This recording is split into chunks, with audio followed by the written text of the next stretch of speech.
নবীর দরবারে যাওয়ার পর কাজ সেরে এইবার যখন চলে আসবেন, এমন সময় ডাকবে কয় নবী, যখন আপনার দরবারে আসবো এমন সময় একটা যুবককে দেখলাম, যেই যুবকটা রাস্তার কিনারায় হাউ মাউ করে খাবে। আর ডাক দেয়া কয় আমার মতো পাপী, আমার মতো গুনাহগার এই জমিনে নাই, মনে হয় আল্লাহ আমারে মাফ করবে না। নবী আমার রহমতের নবী, উম্মতের প্রতি নবীর ভালোবাসা, নবী উম্মতের কান্না সহ্য করতে পারেন না। জোরে বলো সুবহানাল্লাহ। নবী ডাক দেয়া কয় ও মা, ওই যুবকটাকে আমার দরবারে নিয়ে আস। হযরত ওমর যুবকটাকে নবীজির দরবারে আনলেন। নবী ডাক দেয়া কয় যুবক কি হয়েছে, কেন কান্না করো? যুবকটা ডাক দেয়া কয় ও নবী আমার, আমি এমন অন্যায় করেছি, এমন গুনাহ করেছি, মনে হয় আল্লাহ আমারে মাফ করবে না। নবী ডাক দেয়া কয় রে যুবক, তোর গুনাহটা কি আসমানের চাইতেও বড়? যুবক ডাক দেয়া কয় হ্যাঁ নবী, আসমানের চাইতেও বড়। নবী ডাক দেয়া কয় জমিনের চাইতেও কি তোর গুনাহ বড়?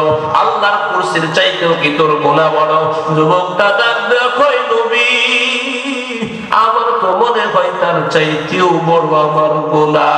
নবী ডাক দেয়া কয় রে যুবক, কি এমন গুনাহ করেছো বলো, আগে তোমার গুনাহটা জানতে চাই। ডাক দেয়া কয় রহমতের নবী, আমি এমন একটা গুনাহ করেছি কেমনে বলবো জানি না, তারপরেও নবীর দরবারে আসছি, গোপন করার কোনো উপায় নাই। ডাক দেয়া কয় ও নবী আমার, দুনিয়ার মানুষ কত কি চুরি করে, পেশায় আমি একজন চোর। দুনিয়ার মানুষ টাকা চুরি করে, পয়সা চুরি করে, কিন্তু আমি এমন এক ধরনের চোর, আমি টাকাও চুরি করি না, জুতাও চুরি করি না, পয়সাও চুরি করি না। বলে কি চুরি করো? বলে নবী আমি কাফনের কাপড় চুরি করি। মানুষ যখন মারা যায় কাফনের কাপড় চুরি করিয়া বাজারে বিক্রয় করিয়া, ও মায়ার নবী আমার, সেটা বিক্রি করে যে টাকা হয় পরিবারের জন্য খাবার কিনে নিয়ে যায়। ডাক দেয়া কয় নবী, এমনই একদিন আমার এলাকার পাশের এলাকার একটা সুন্দরী রমণী দুনিয়া থেকে বিদায় নিলে, মানুষ তাদেরকে তাকে যখন কাফন দাফন করে দেখে চলে আসলো, পেশা অনুযায়ী ও নবী রাতের বেলা চুরির যে নেশা আমার উঠে গেল। আমি চুরি করার জন্য যখন কবরের ভিতরে প্রবেশ করলাম, কবরের ভিতরে প্রবেশ করে এবার কাফনের কাপড়টা যখন টান দিব, ও মায়ার নবী আমার, কাফনের কাপড়টা টান দেওয়ার পর আমার নজরটা ওই নারীর দিকে পড়ছে। ওই নারীর দিকে দেখার পর শয়তান আমার মাথায় ভর করে বসছে। নবী আমার মতো জালিম কেউ নাই, আমি ওই মৃত লাশটার সঙ্গে জেনায় লিপ্ত হয়ে গেছি। নাউযুবিল্লাহ। ডাক দেয়া কয় নবী আমার, এমন অন্যায়, এমন জুলুম, এমন গুনাহ করার পর নবী আমি যখন কবর থেকে উঠে আসব, এমন সময় গায়েবী আওয়াজ পিছন থেকে আওয়াজ দেয়, ওই নারীর কণ্ঠে আওয়াজ। ডাক দেয়া কয় রে জালিম, এরে নাফরমান, আল্লাহর ভয়ে দুনিয়ার ভিতরে পর্দা করিয়া চললাম, আমার চেহারাটা কোনো বড় পুরুষকে দেখাই নাই, পর্দা করিয়া চললাম। আজকে তুই কবরে আসার পরে আমার ডান দিকে কবর, বাম দিকে কবর, সামনে কবর, পিছনে কবর, এমন একটা মুহূর্তে সমস্ত কবরের মাঝখানে তুই আমার সতীর্থ নষ্ট করলি, আমার আল্লাহ জিন্দেগিতে তোরে মাফ করবে না। এরে নবীর আশিকের দল, নবী রাগান্বিত হয়ে গেলেন। ডাক দেয়া কয় রে জালিম, তুই আমার সামনে থেকে দূর হয়ে যা, আল্লাহ যদি মাফ না করে আমি নবী তোরে মাফ করতে পারবো না। হাউমাউ করে কান্না করতে করতে যুবকটা যমুনার কিনারায় চলে গেলেন। কি কিতাবের মধ্যে আসছে 40 দিন পর্যন্ত চোখের পানি ফেলে কান্না করেছে। শেষ পর্যন্ত আমার মালিক বান্দার কান্না সহ্য করতে পারে না।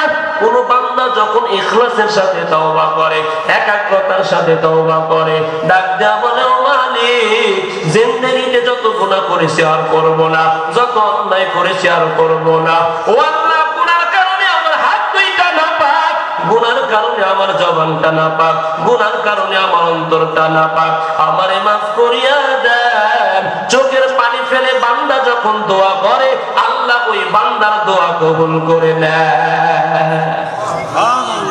ওই বান্দা 40 দিন পর্যন্ত কান্না করেছে। শেষ পর্যন্ত আল্লাহ জিব্রাইলকে ডাক দিয়ে কয়, হে জিব্রাইল, আমার নবীকে গিয়ে বলো, আসমানটা নবী বানিয়েছে না আমি বানিয়েছি, জমিনটা নবী বানিয়েছে না আমি বানিয়েছি। গিয়ে বলো, তুই উত্তর দিবে, পরে বলবা যে আসমান জমিন আল্লাহ বানিয়েছে, ওই আল্লাহ আমি আমার বান্দাকে মাফ করে দিয়েছি। জিব্রাইল নবীর কাছে চলে আসছে, ডাক দিয়ে কয়, নবী, আল্লাহ বলেছে আসমানটা আপনি বানিয়েছেন না রব বানিয়েছে? নবী বলে, নিঃসন্দেহে আমার রব বানিয়েছে। জমিনটা আপনি বানিয়েছেন না রব বানিয়েছে? নবী বলে, নিঃসন্দেহে কে বানিয়েছে? জোরে বলে, আল্লাহ বানিয়েছে। জিব্রাইল এবার ডাক দিয়ে কয়, নবী, যে আল্লাহ আসমান জমিন বানিয়েছে, ওই আল্লাহ ওই বান্দাকে মাফ করে দিয়েছে, আপনিও আপনার উম্মতকে মাফ করে দেন। এ নবীর আশিকের দল, এত জঘন্য গুনাহ করার পর আল্লাহ যদি বান্দাকে মাফ করে দেয়, বলো তুমি আমি তো আর এত জঘন্য গুনাহ করিনি, ঠিক না বেটি? তুমি আমি যদি আল্লাহর কাছে তাওবা করি, আমার আল্লাহ কখনোই খালি হাতে ফেরাইয়া দিবে না। এই জন্য দুনিয়া থেকে বিদায় নেওয়ার আগে তওবা করতে হবে, কারণ দুনিয়ার সব জিনিস পড়ে থাকবে, যেতে হবে খালি হাতে, ঠিক না বেটি? জোরে কর, যেতে হবে খালি হাতে, যেতে হবে খালি হাতে, সঙ্গে কিছুই যাবে না। 3.5 হাত জায়গা পাবি, পাবি না রে বিছানা, ঠিক না ঠিক? 3.5 হাত মাটি ছাড়া কিছু পাওয়া যাবে? হ্যাঁ, পাওয়া যাবে। এই জন্য খালি হাতে আমাদেরকে বিদায় নিতে হবে। মুসলমান খালি হাতে যেহেতু বিদায় নিতে হবে, কিন্তু আমল হবে আমাদের সঙ্গে। কি হবে আমাদের সঙ্গে? আল্লাহ রাসূল সাল্লাল্লাহু আলাইহি ওয়াসাল্লাম হাদিসের মধ্যে জানায় দেন, মানুষ যখন মৃত্যুবরণ করে 3টা বস্তু ওই মানুষকে অনুসরণ করে। কয়টা বস্তু? 3টা বস্তু ওই মানুষকে অনুসরণ করে। 1 নম্বরে আহলুহু, তার আহার, ওয়া মালুহু, তার সম্পদ, ওয়া আমালুহু, তার আমল, ফায়ারজিউ আহলুহু ওয়া মালুহু, কিন্তু তার সম্পদ, তার পরিবারবর্গ ফিরে চলে আসে, ওয়া ইয়াবকা মাআহু, এবং তার সাথে আমালুহু, এবং তার সাথে থেকে যায় তার আমল। তার সাথে কি থেকে যায়? জোরে বলে, তার আমল থেকে যায়। অতএব আপনি যদি আমল না করে যান, তাইলে শুধু পস্তাতে হবে আর আফসোস করতে হবে। ওই দিন শুধু বলবেন, হা হা লা আদরি, আমি কিছুই জানি না, আমি কিছুই জানি না। যত আফসোস আজকে পৃথিবীর মধ্য করে নেন। আরে প্রকৃত বুদ্ধিমান তো ওই ব্যক্তি যে দুনিয়া থেকে পরিপূর্ণ প্রস্তুতি নিয়ে কবরে যায়, ঠিক না ভাই? আর প্রস্তুতি ছাড়া যদি কবরে যায়, তাহলে শুধু আফসোস, শুধু আফসোস, আফসোস ছাড়া আমাদের আর কিছুই না। আছে নাকি? এই জন্য নেক আমল করে দুনিয়া থেকে বিদায় নিতে পারবো তো ইনশাআল্লাহ। আল্লাহ তাআলা আমাদের সব ভাইকে কবুল করেন। বিশেষ করে আজকে যারা এই মাহফিলের জন্য শ্রম দিয়েছে, এত সুন্দর একটা পরিবেশ করেছে, যারা সময় দিয়ে, অর্থ দিয়ে, শ্রম দিয়ে এই মাহফিলের সুন্দর পরিবেশ করেছে, আল্লাহ তাআলা সব ভাইকে কবুল করেন, সকলে বলে আমিন।